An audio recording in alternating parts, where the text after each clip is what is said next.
Just fed grain to the heifers. Thought today we'd talk about nutrition. Better leave so that they'll eat. So I have a program called Cow Bites, and I can balance all my rations that way. But for the most part, I double check things on it once in a while, but for the most part, I've been feeding cattle my whole life. I know how to do math. I feed test everything. And there's some things that just work every year. Because there are years we get green feed that has nitrate issues or something like that. But most years it's pretty the same. So this is the big bull pen, which has a whole bunch of long yearlings in it as well. They need more nutrition than the big ones, but for right now they're gonna just grow. I gave them a mineral tub yesterday.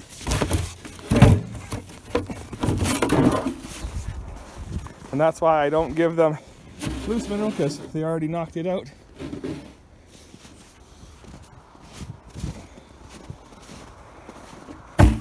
So anyhow, so for the heifers, they get free choice silage or hay or green feed, whatever type of forage. They get all they want to eat. They never get limited. And then, but that's also because I grow it. If I had to buy it all in at current market values, I would probably build a ration that was limit fed. But for my situation, I grow all of my own forage, or buy it, some, but I don't have it all delivered in kind of thing. So, and there's things you do just because historically that's what you do, right or wrong. And then I give the heifers are on 5 pounds of ground barley a day. And that barley has protein supplement in it. It is a complete, I've built it so that it does exactly what I'm wanting it to do. And to be honest with the heifers, I won't raise their grain at all. They will get 5 pounds of grain from now till June. Last year, the commercial heifers didn't get any grain, and that wasn't because I was a big forage raiser and wanted to raise cattle on forage, because I didn't have any money to buy grain. And I just bought grain for the little bulls and the steer, the 4-H calves, and the show cattle all got grain. So economics was the reason behind that. I did give the heifers grain 2 weeks before they started getting bred, and I don't know that I did any good. They grew out. They're a little smaller this fall than I'd like, but so goes life. The big bulls, if I was feeding really coarse first cut hay and not silage, I would be giving them a couple pounds of grain. But like, those bulls can all eat 25, 30 pounds of grain if you let them. So, but yeah, I literally would only feed them a couple pounds a day. There is some risk in carrying grain buckets into, like, I think I shipped some bulls, so I got 10 bulls in here. So there are some, safety concerns with carrying pails of grain in here, but I still do it. But like I said, for right now, I won't feed any grain until maybe March if I think that I need to. And then what I'll do in March is I'll pull off all the coming 2-year-olds and then start graining them. The 2-year-olds are in a transition where they lose teeth. So like your long yearlings, when you bring them home, from pasture, they need to get put on a good ration because they're losing teeth. That's why you'll never see any of our bulls left with cows, because they need to just eat all they want and sleep and chew their cud and grow. So, and even like, there's a big bull on the fence over there, and you could go range him out, but like I said, when you don't own grass and you need to be able to have bulls ready to breed in May, you just bring them in August, you sort them off and let them start eating away from the cows. And then for the little bulls, I guess I could probably point the camera that way. So the little bulls are on a different kind of thing. we're trying to grow them to be breeding age. So in some facets, I guess you would say I wouldn't call it pushing them, but we're trying to get the most natural grow we can out of them and give them their potential to grow.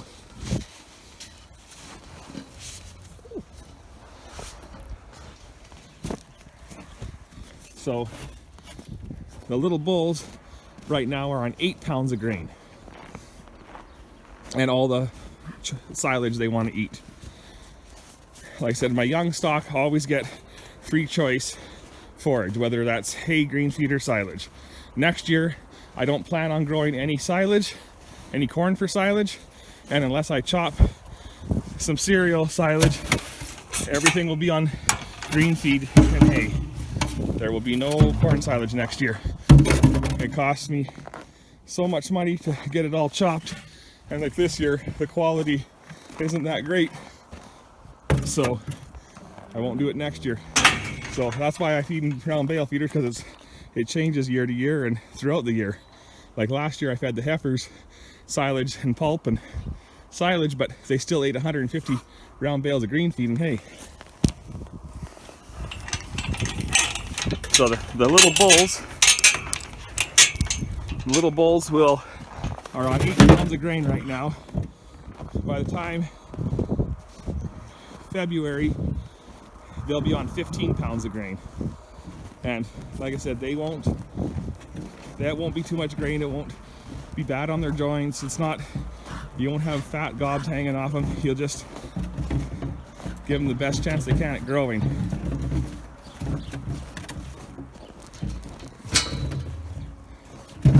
So that's a little what I do, but like I said, if I have any concerns, I put all my numbers in and figure everything out.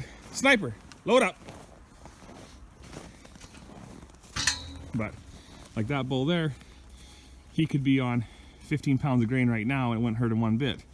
But you got to feed the whole pen, not just, like that bull by the bale feeder, that bull right here, the light colored one that's walking there, 10, 12 pounds, that's all he would need at his size. But like I said, they're all in about 8. They'll be moved up to 9 here the end of the week. They'll be on 10 pounds before December's out. So, but I'll shut this gate and we'll head on the road. So there's a couple hours in between, or a few hours in between the stuff this morning and now. I've just finished feeding the cows silage, and if the ground is frozen, there's very little waste. There's always waste, don't kid yourself, there is always waste, but there's very little waste. Like I said, some of that spots they've already left to go chase other places, but they'll all come back tonight and they'll lead it until she's gone. Like that's a spot we fed at, or I fed yesterday. So on the cow herd, they are limit fed. The cows are limit fed. They're in their last trimester, so I'm feeding them 30 pounds dry matter a day. And so they are limit fed.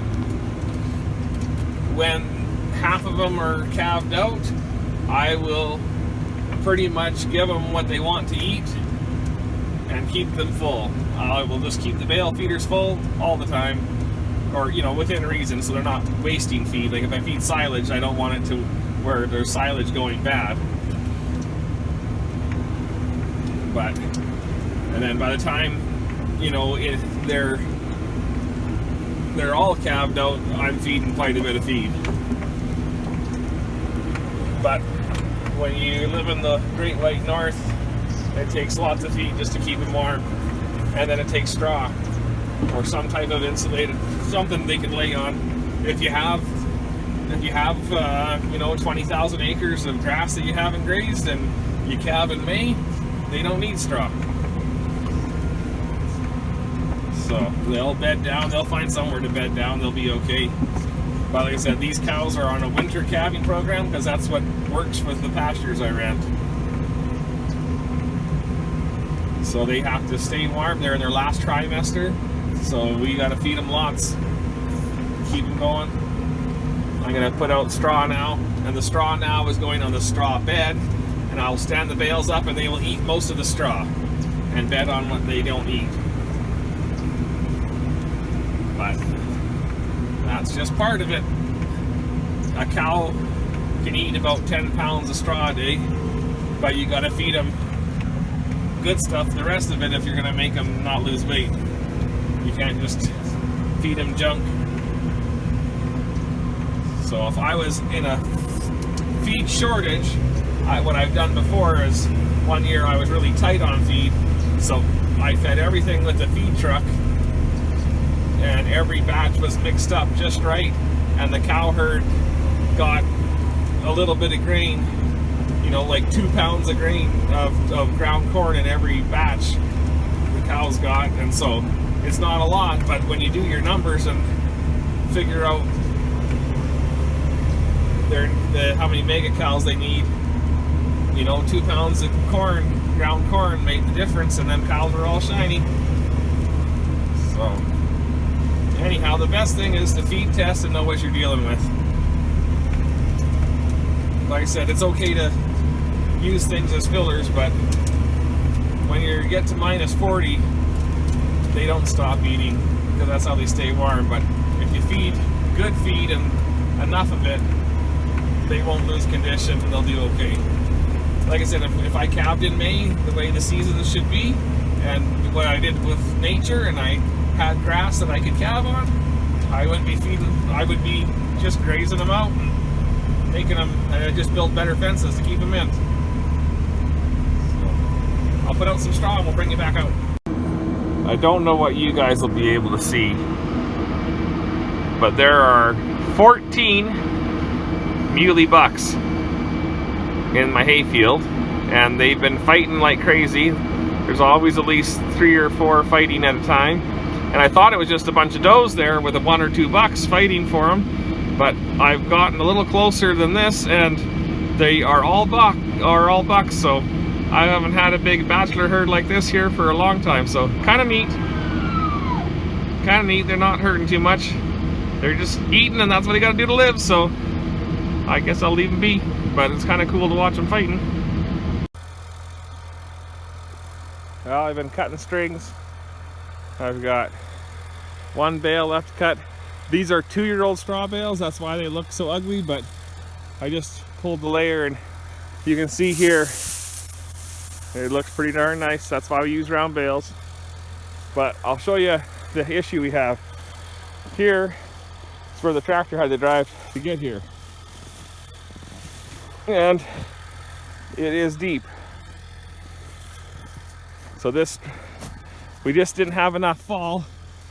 And it got so wet, even though we were in a drought for 3 years, we got so wet this fall that I couldn't get this manure moved.